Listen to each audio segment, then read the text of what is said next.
sudah berjuang menghadapi nias-nias bajingan, nias-nias yang merasa suci.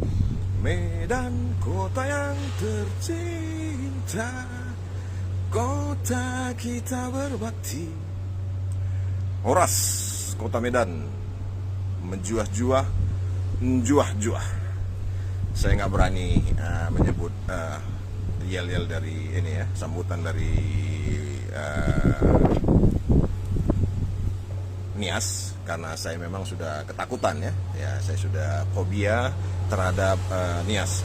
Orang-orang Nias sudah terbukti ampuh menyebarkan Nias fobia kepada saya, mungkin kepada masyarakat yang lain juga. Jadi begini, saya ingin ceritakan, saya seminggu ini saya sudah diblokir sama Facebook karena laporan ya, seperti itu. Jadi saat ini saya mau sampaikan kronologis apa yang saya alami sehingga terjadi video yang saya menjadi heboh seperti itu. Dulu saya dikenalkan oleh seseorang, diproyeksikan menjadi seorang wakil ketua Banteng Muda Indonesia Kecamatan Medan Selayang, di mana ketuanya adalah Yami Tema Tirtajaya Laoli. Kemudian Tirta Jaya Laoli meng-SMS saya dan akhirnya kami berjanji berjumpa di restoran Jerman di dekat Tasbi.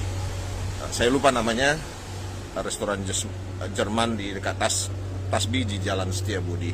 Kemudian saya membawa teman saya, seorang teman saya, etnis Tionghoa, bukan ini ya, teman saya etnis Tionghoa, ya sahabat saya lah waktu itu kan begitu. Dan kemudian biayanya 700.000 dan dibayar oleh Yami Tema Laoli seperti itu. Saya ingat sekali angkanya. Nah, saya ditraktir seperti itu, otomatis saya berpikir bagaimana membalas budi ini seorang sahabat seperti itu. Dan akhirnya saya berujar, besok-besoknya saya berujar, saya teringat itu hutang budi saya ditraktir 700.000 rupiah. Saya bilang seperti ini, ketua, apakah punya kenalan di Taman Setiabudi Indah di perumahan? Adakah punya relasi? Dan dia bilang, ada bang, Odi Batubara. Waktu itu sekcam di kecamatan kantor camat Selayang. Odi Batubara adalah ponakan Yopi Batubara almarhum, yaitu pemilik PT IRA, pengembang perumahan Setiabudi Indah Medan 1 dan 2. Dan akhirnya mereka berjanji, kami bertiga rapat untuk mengatur segala sesuatunya. Angin kencang ya, mengatur segala sesuatunya. Dan 2014 sambil ini berlalu, saya 2014 berangkat ke Inggris di awal Desember, sekitar tanggal 2. Di awal Desember sekitar 2-3 seperti itu. Dan kemudian Yami Tema Laoli ternyata memiliki kontak dengan Pak Mendiang Yopi Batubara dan menerima kontrak dari Yopi Batubara. Kemudian saya dipanggil oleh Yami Tema Laoli dari Inggris ini. Saya mengerjakannya seperti itu ya, untuk mengeksekusi angkutan sampah, karena profesi saya adalah angkutan sampah swasta, namanya Service Solusi seperti itu. Dan akhirnya karena beliau tidak tahu bagaimana mengeksekusi sampah, akhirnya saya pulang setelah 3 minggu dari sini mengantar anak-anak saya untuk bergabung dengan mamanya yang ambil S3 di sini. Akhirnya saya pulang ke Medan segera 25 Desember untuk mengeksekusi sampah di perumahan Taman Setiabudi Indah Medan 1 dan 2. Saya pulang, saya rekrut orang-orang, saya bangun sistem, termasuk membangun TPA, bekerja sama dengan warga Marga Sembiring ya di Simalingkar B, dan juga ketua PP setempat. Saya nggak mau sebut namanya, ketua pemuda Pancasila seperti itu. Ya, kita bersahabat dengan semua pihak seperti itu. Semua pihak mendapat makanan masing-masing seperti itu. Saya dan Yami Tema Laoli menandatangani kontrak 5 tahun di notaris, saya lupa, Boru Siregar di Ayahanda, Jalan Sendo atau jalan apa itu, dekat GKPA itu, Wisma Angkola seperti itu. Jadi saya menandatangani 5 tahun kontrak seperti itu. Dan saya merekrut orang-orang, saya bangun sistem saya ya otomatis beda manajemen, beda gaya dan beda cost. Dan cost yang saya karena manajemen saya ahli di situ, otomatis cost bisa saya perkecil karena memang saya bangun sistem yang bagus dan saya sudah adopsi dari barat waktu saya di Australia dan saya di Inggris. Cuman 3 minggu saya pelajari tentang persampahan segera. Di Australia juga sudah 2 tahun saya pelajari. Nah akhirnya saya kembali ke Inggris setelah setahun, sekitar ya lebih kurang setahun itu saya kembali ke Inggris dan kemudian Yamite Malauli menginginkan meng-SMS, bukan meng-SMS, BBM saya, bahwasanya dia bilang TPA saya tidak dipertanyakan legalitasnya seperti itu. Dan akhirnya ini sudah mulai kelihatan gejala sabotase seperti itu. Dan akhirnya saya kembali ke Medan dan akhirnya saya bilang rupanya malam-malam manajer PT Kanijaya Sentosa bernama Heri itu memanggil anggota saya malam-malam untuk tanda tangan kontrak sepihak, yaitu kontrak hanya sebulan dan sepihak karena Yamite Malauli hanya yang memegang, pihak KPT Kanijaya Sentosa saja yang memegang kopi kontrak. Dan akhirnya dibajaklah anggota saya dan keuntungan saya bukakan di sini 30 juta satu bulan. Profit saya 30 juta dan biasanya saya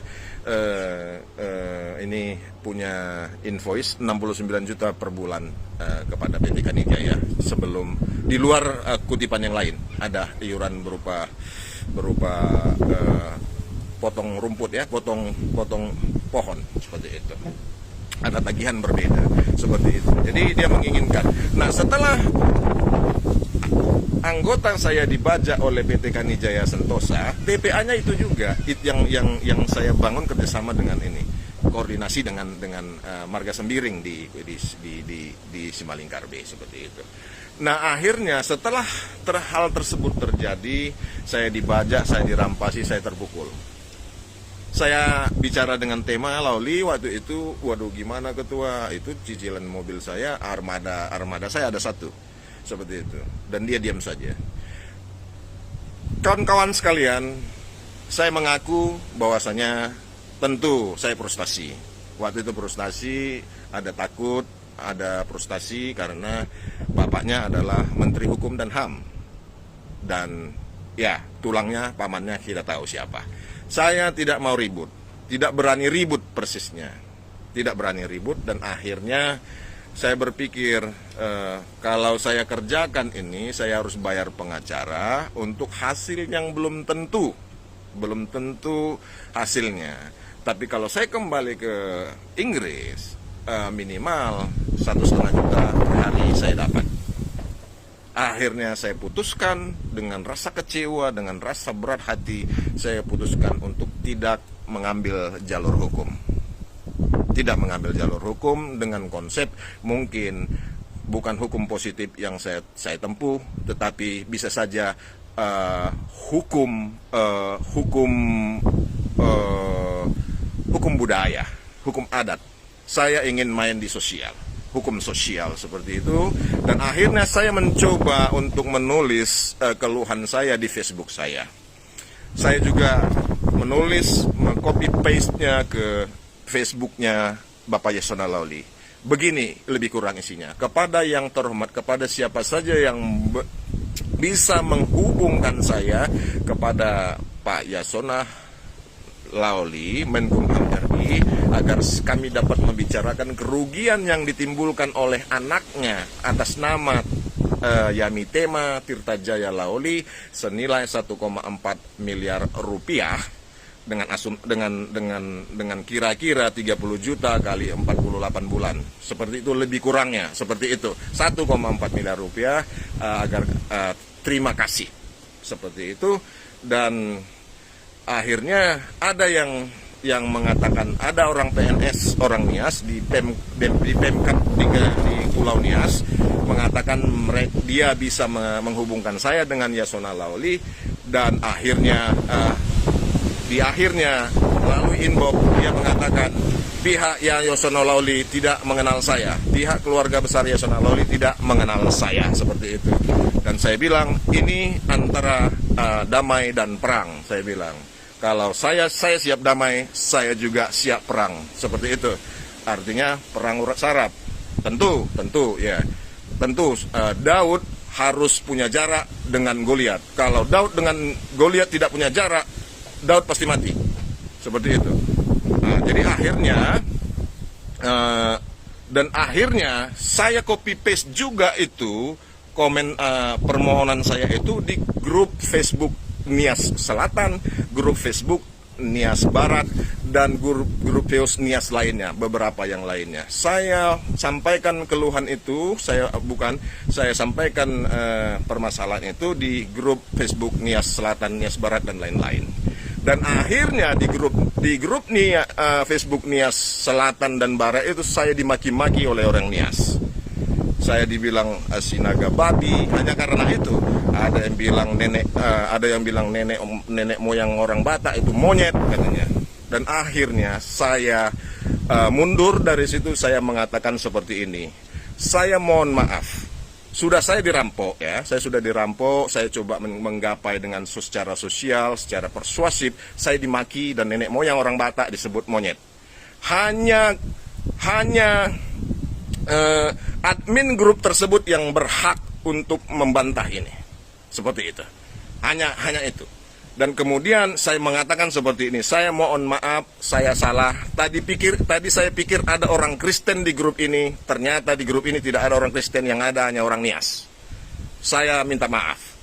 Saya bersalah, saya bilang seperti itu, dan saya dikeluarkan dari grup itu oleh admin pasti dengan sakit hati dan hancur lebur, karena saya sudah dirampok oleh orang Nias dan kemudian saya dimaki-maki, hanya meminta pertolongan supaya menyelesaikan secara hukum adat, dan akhirnya saya dimaki-maki dan ditendang keluar, seperti itu. Mungkin hal itu membawa ke dalam nurani saya, seperti itu. Begitulah keadaannya sampai suatu saat saya melihat ada kesempatan untuk mendamaikan Ibu Gea dengan, saya lupa itu Marga Ginting itu, saya lupa namanya. Jadi saya berpikir saya mampu memberi 100 juta kepada Ibu Gea untuk uang perdamaian yang dimintanya dari 150 juta, dan Ibu Nur Halimah saya pikir saya bersedia membayar uang sekolah anaknya, keluhan dia, sebelum Ibu Nur Halimah keguguran karena terlalu stres. Itu pasti suami di penjara dan sebagainya, dia pasti stres. Tapi artinya kalau mereka bisa didamaikan seperti itu, diperdamaikan, Ibu Gea bisa dapat 100 juta, itu kan keren. Artinya Ibu Gea bisa membangun hidupnya, sisa hidupnya ke depan dengan 100 juta bisa bisa jadi toke apa begitu. Seperti itu yang pemikiran saya, sangat sederhana seperti itu. Jadi yang mau saya sampaikan, saya sudah dirampoki oleh orang Nias, kemudian saya dimaki-maki sama orang Nias ketika saya sampaikan hal tersebut untuk minta bantuan, dan saya dihina, nenek moyang orang Batak dihina sebagai monyet oleh orang Nias di grup Nias Selatan. Kemudian saya minta maaf, dan kemudian saya coba lagi mendamaikan Ibu Gea dan siapa itu, dan si Bro Ginting itu. Tetapi memang saya menceritakan ada kisah cerita saya dengan seseorang memang bertelepon, ada yang mencemaskan budaya tersebut masih dijalankan seperti itu, dan akhirnya saya harus dilapor kepada polisi seperti itu. Kawan-kawan orang Medan yang budiman, Anda berhak untuk menilai segala sesuatunya secara holistik, secara komprehensif, mulai dari runtutan cerita ini. Itu kisah saya yang sebenar-benarnya terjadi. Saya tidak mau bersumpah karena saya tidak diajarkan tidak untuk bersumpah. Jika ya, katakan ya, jika tidak, katakan tidak. Jika benar, katakan benar, jika tidak benar, katakan tidak benar. seperti itu. Jadi yang mau saya sampaikan adalah orang-orang Nias, sungguh kekompakan kalian saya salut, termasuk untuk membuat seorang Konrad Sinaga menjadi fobia Nias. Saya fobia, saya ketakutan. Saya akui kekompakan kalian membuat, saya pikir bukan saya saja, banyak orang akan fobia terhadap Nias. Karena apa? Konrad Sinaga sudah dirampok, kemudian dirampok ya oleh orang Nias, kemudian dia curhat di grup Nias, kemudian dia dimaki-maki, dihajar, ditendang juga dari grup itu, kemudian dia minta maaf, dia pula yang minta maaf, kemudian dilapor ke polisi. Jadi ini bukan melibatkan hanya satu orang Nias saja, saya dimaki-maki oleh grup Nias, di grup Nias Selatan, grup Nias Barat, dan sebagainya. Jadi ini bukan antara Konrad Sinaga dengan satu orang Nias, tapi kelompok Nias yang begitu besar. Luar biasa. Jadi Nias fobia akan terjadi di Kota Medan. Dan di sisi lain, hatiku memang ada ingin menginjil, mengeritisi, seperti itu, mengeritisi, menginjil. Tapi saat ini saya mau katakan, saya kibaskan kakiku, di debu di kakiku, dan aku akan berbalik. Aku sudah selesai dengan penginjilan dengan orang Nias, dan sehingga penghukuman kepada Sodom akan lebih ringan daripada hukuman kepada kalian. Seperti itu. Jadi saya mau sampaikan bahwasanya apapun yang terjadi di depan, apakah saya dijemput oleh Bareskrim seperti yang kalian ini, kalian memang hebat, Yasona Lawli hebat. Dia adalah Menkumham RI yang powerful, maha kuasa di Indonesia. Yasona Lawli maha kuasa di Indonesia. Itu versi orang Nias. Saya akuin itu. Kalaupun saya dijemput dengan tangan terborgol, artinya saya sudah berjuang. Bahwasanya orang Batak bukan kaleng-kaleng, orang Medan bukan kaleng-kaleng. Orang benar tidak boleh mengkalah dengan sekelompok orang Nias yang powerful karena Yasona Lawli. Saya dizolimi, tapi kemudian kalian melaporkan saya ke polisi. Tuhan besertaku. Kalian mendatangi aku dengan kuasa Yasona Lawli yang maha hebat, Menkumham RI. Saya mendatangimu dengan kebenaran di hatiku, di otakku, di jiwaku, di ragaku. Kebenaran ku bawa untuk kuasa dari Tuhanku yang maha kuasa menghantammu dengan ali-aliku dari jauh. Seperti itu. Intinya apapun yang terjadi di depan, apakah saya harus dijemput oleh Interpol dengan tangan terborgol, saya sudah berjuang. Sudah berjuang menghadapi Nias-Nias bajingan. Nias-Nias yang merasa suci. Kalian kompak menghantami aku. Dan aku berjuang sampai aku tidak mampu lagi untuk mengatakan apapun.